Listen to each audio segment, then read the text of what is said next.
Hello and welcome to this week's Petra 3 in 3. I'm Patrick Billings with the latest consumer electronics industry news. You're probably aware that CES was just a few weeks ago, from January 6th to 9th.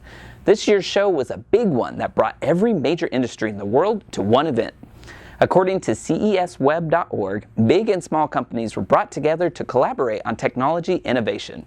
In fact, it featured over 3,800 exhibitors and had over 170,000 attendees. Products like wearables, smart home accessories, and the promised accessibility marketplace debuted. Dr. W.P. Hung, the president of Samsung SDS, gave a speech about one of CES's most popular categories, the Internet of Things.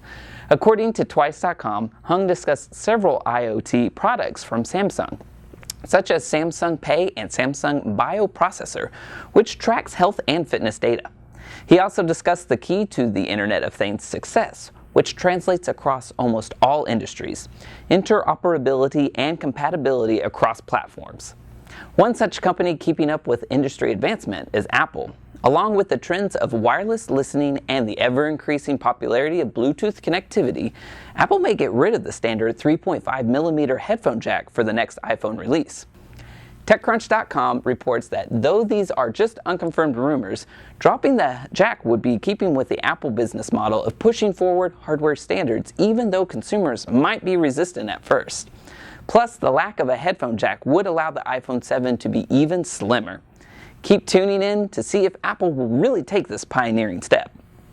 Another pioneer, Luca Dalco, has written a groundbreaking game for PC called The Town of Light. According to ArsTechnica.com, unlike previous horror games that have exploited mental health issues, The Town of Light seeks to deal with mental illness in a completely new and empathetic way. This first-person adventure is set in a real-world psychiatric hospital in Tuscany, Italy, called Volterra. Aspects of the game will be taken straight from the real history of this asylum, like the layout and ominous feel of the ward. The gameplay is full of puzzles, mystery, and an eerie sense of foreboding instead of the cheap shocks and violence that many horror games rely on. Plus, its goals of addressing difficult issues like trauma, abuse, and mental health is groundbreaking.